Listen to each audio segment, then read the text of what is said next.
now you're happy that you guys have won and you're moving on.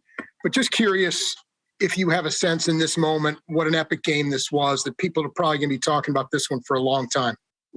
Yeah, for sure. It's actually funny. A couple weeks ago, maybe last week, I was talking to Mike Rimmers because he was in the Minnesota Miracle, and the final play, scoring the touchdown, winning the game at home. And he was talking about how awesome the environment was. And I was talking about how we had to play with Travis in the Chargers where he scored, but we weren't at Arrowhead. And so to be in this moment, this game against that team, and to make a play to walk off a game at Arrowhead, I'll remember this for the rest of my life. Next to Pete Sweeney. Go ahead, Pete. Patrick, I was wondering if you could take us through the 13-second mark and your thought process on making sure the team stayed focused and how you were able to get down the field. I mean, it wasn't hard to keep them focused. We believe. I think that's the biggest thing on this team is we believe no matter what, offense, defense, special teams, that we can do the job in order to win the football game. The first play, we hit Tyreek, and he got up as much as he can, got down. And then at the play to Travis, I mean, it was kind of a thing where he wasn't necessarily supposed to do that. But after the timeout, we got to look at what the defense was doing. And he actually said it to me. He's like, "Hey, if they do it again, I'm gonna take it right down the middle between both the guys guarding me." And he went up the field, gave him the ball, and he got in field goal range. Let's go next to Sam McDowell. Go ahead, Sam. Hey, Patrick, a couple things. With 13 seconds left, what's said either to you or from you to somebody else in those moments?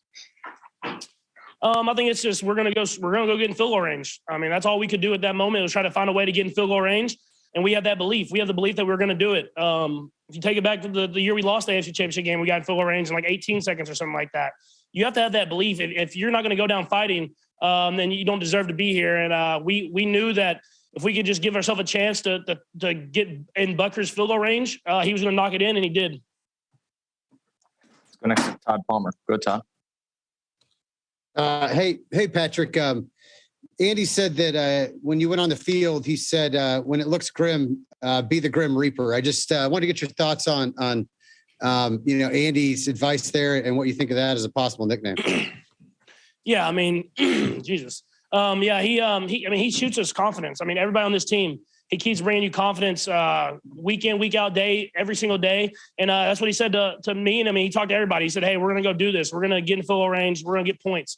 And I mean, he truly believes it. And when your coach believes in you that much, it gives you the belief to go out there and do it and execute it. And that's what we did today. Let's go next to Nate Taylor. Go ahead, Nate. Hey, Patrick, I have questions for you. Similar to the LA finish, I just wanted to ask you, what did you say to Travis when you gave him a hug to end the game? Same thing, man. I just love you, man. I mean, he made plays. Everybody did, but guys like Tyreek and Trav made plays when it counted, and they get so much attention every single week. And then they just continue to battle, and they battle and they battle. And I mean, they make plays when it counts, and they did today. I mean, the play to Tyreek and then the play to Trav, those are the two players on earth that can make those plays. And given you say that, just what does it say about you guys sort of adjusting to the Bills defense and just what was that process like, particularly in the second half, given you guys got more chunk gains in the second half than in the first? Yeah, I mean, it's a similar thing. They started off with a lot of zone coverages, playing a lot of zone shells over the top. We took what was there. We ran the football. I ran whenever I had the opportunity to. And once they saw we were willing to do that, they had to come play more man coverages. And once they started playing man coverages, guys like Tyreek and Travis and McCole made plays happen. So, I mean, just taking what's there, and whenever we need to be aggressive, we can always be aggressive. Let's go next to Matt Derrick. Go, Matt. Hey, Patrick, like Nate kind of alluded to, you've had stretches before with just an incredible play, but by my count, 188 yards passing after the 2-minute warning and going into overtime. Where's this rank as far as kind of one of those stretches that you've had in your career? Yeah, I mean, it was definitely special to win a game like this at Arrowhead. I mean, obviously, Super Bowl was probably the number one for me, but I mean, this one's right up there to be able to come back a couple of times, get points when we needed to get points, score touchdowns, get in field goal range, let Butker kick field goals. I'll remember it forever. And I'm kind of energy's still going. I'm still kind of amped up, but we got a big one this next week too. So I'll be ready to go next week as well. Just got to get back in that film room. Let's go next to Sam McDowell. Go, Sam. Hey, Patrick, every playoff game obviously means something big, but this is a team you lost to in the regular season that you had statistically one of your worst performances. Is there extra meaning going out and having a game like that against a defense that shut you down last time?